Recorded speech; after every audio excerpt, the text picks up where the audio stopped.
Yan guys, ang lulutuin natin na healthy food.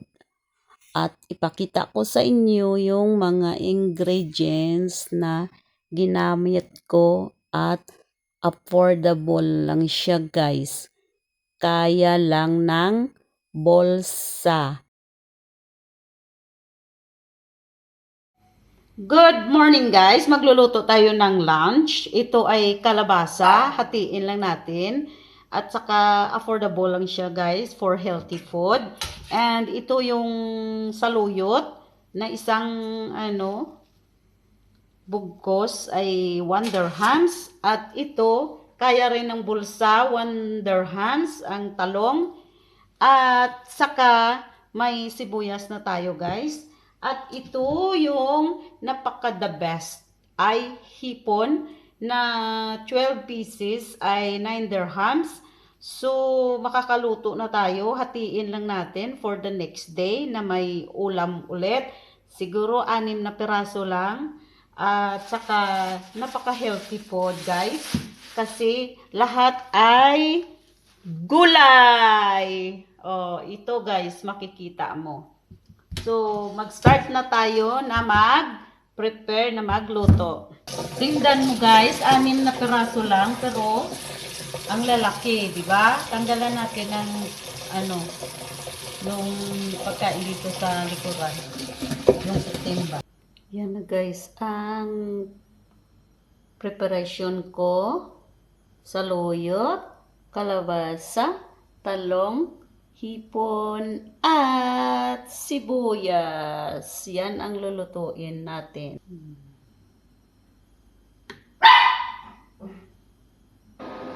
Ilagay natin ang sibuyas.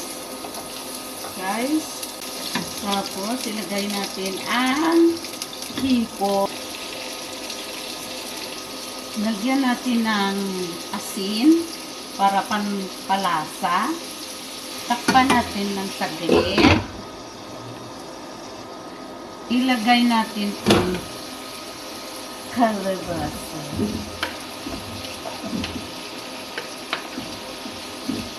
Takpan mo.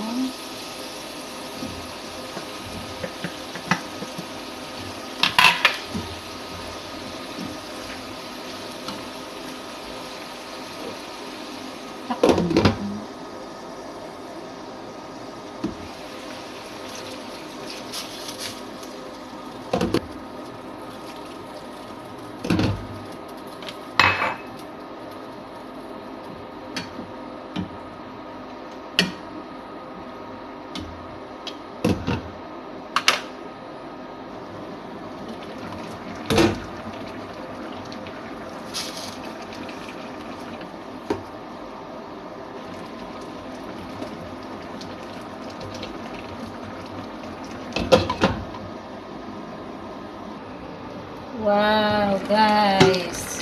Luto na. Oh. Luto na, guys. Kumukulo na. Luto na ang healthy food. Kalabasa, talong, saluyot, at hipon.